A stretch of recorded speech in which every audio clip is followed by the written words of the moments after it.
샬롬 11월 8일 금요일입니다. 오늘도 하나님의 도우심과 성령의 능력이 함께 하시길 소망합니다.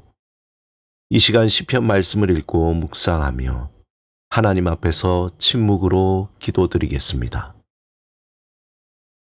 시편 30편 10절에서 11절. 여호와여 들으시고 내게 은혜를 베푸소서. 여호와여 나를 돕는 자가 되소서 하였나이다. 주께서 나의 슬픔이 변하여 내게 춤이 되게 하시며 나의 베옷을 벗기고 기쁨으로 띠우셨나이다.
오늘 하나님이 우리에게 주신 말씀은 요한계시록 20장 7절에서 10절입니다.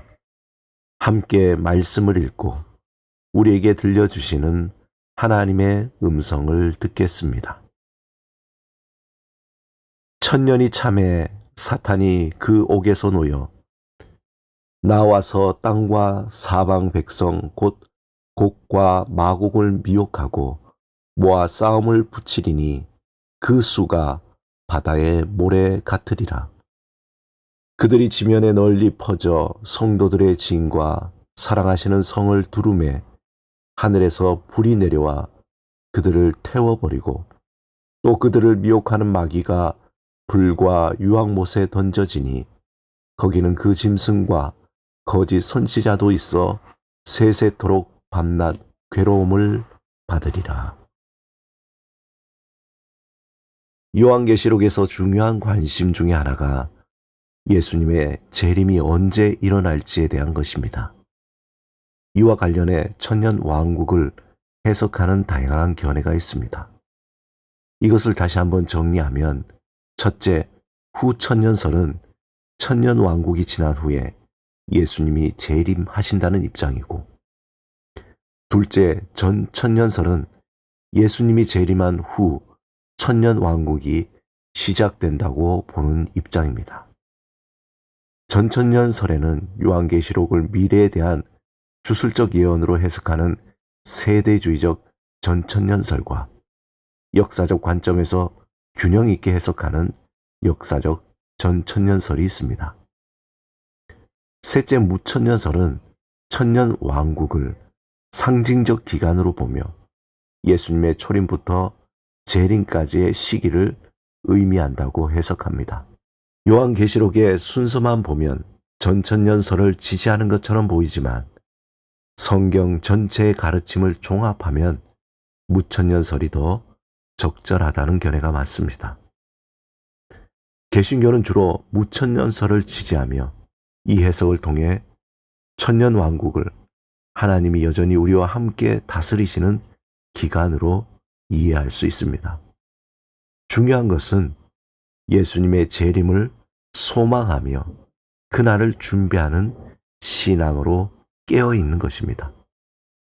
이 모든 것이 세상의 종말, 즉 세상의 죽음을 어떻게 바라볼 것인가에 대한 것입니다. 죽음에 대해 가장 먼저 언급한 것은 창세기 2장 17절입니다. 하나님은 아담에게 선악을 알게 하는 나무 열매는 먹지 말라. 내가 먹는 날에는 반드시 죽으리라 말씀합니다. 여기서 반드시 죽으리라라는 히브리어는 무트타 무트로 직역하면 죽고 또 죽는다는 말입니다. 이 말은 인간이 하나님의 공동체인 에덴 동산에서 쫓겨나고 영생의 가능성을 완전히 상실하게 된다는 것입니다. 즉 하나님과 분리되어 인간 스스로 살아갈 수밖에 없는 소외된 존재, 자기 상실과 한계의 존재로 전락하게 된다는 것입니다. 인간의 죄라는 불은 하나님의 공의로운 심판을 초래하게 되었고, 이 불은 단순히 육체의 욕심으로 모든 삶을 태우게 됩니다. 하지만 반대로 하나님이 내려주시는 불은 죄를 소멸하고 하나님과의 거룩한 관계를 회복하게 하는 능력을 갖게 합니다. 성경에서 불은 두 가지 의미로 자주 등장합니다. 하나는 죄를 심판하는 심판의 불이며 다른 하나는 성령의 불, 즉 우리를 정결하게 하고 하나님과 친밀한 관계로 이끄는 불입니다. 요한계시록 20장 7절에서 15절에는 하늘로부터 내리는 강한 심판의 불을 보여줍니다. 본문 7절에서 10절에 천년이 지난 후에 사탄이 풀려나 마지막 반역을 일으키는 장면을 보여줍니다. 그는 열방을 미혹하여 하나님의 백성을 대적하게 합니다. 이 장면은 악의 완고함과 집요함을 상징하며 죄악의 그 끝까지 하나님을 거역하는 모습을 보여줍니다. 하지만 하나님의 공의로운 심판의 불이 하늘에서 순식간에 내려와 사탄과 그의 무리를 소멸시킵니다. 이 심판의 불은 하나님의 주권과 정의를 상징합니다. 사탄의 마지막 저항조차도 하나님의 계획 안에서 사라질 수밖에 없으며 이 불을 통해 악의 존재는 완전히 소멸됩니다. 이어지는 11절과 13절 말씀에서 크고 흰 보좌 앞에 죽은 자들이 서서 그 행위대로 심판받는 장면을 보게 됩니다. 땅과 하늘이 그의 얼굴 앞에서 사라져 흔적도 찾아볼 수 없습니다. 그리고 큰 사람이든 작은 사람이든 죽은 사람들이 하나님의 보좌 앞에 서 있는 것을 봅니다. 그곳에서 책들이 펼쳐져 있는데 또 다른 책, 생명의 책도 있습니다. 그 책에서 기록된 대로 심판을 받는데 그 안에는 그들의 행위가 그대로 기록되어 있습니다. 신기하게 바다와 사망과 음부는 그 속에 죽은 사람들을 내놓습니다. 그리고 자기가 행한 것에 따라 심판을 받게 됩니다. 이곳에는 생명책에 기록되지 않은 사람만이 던져집니다.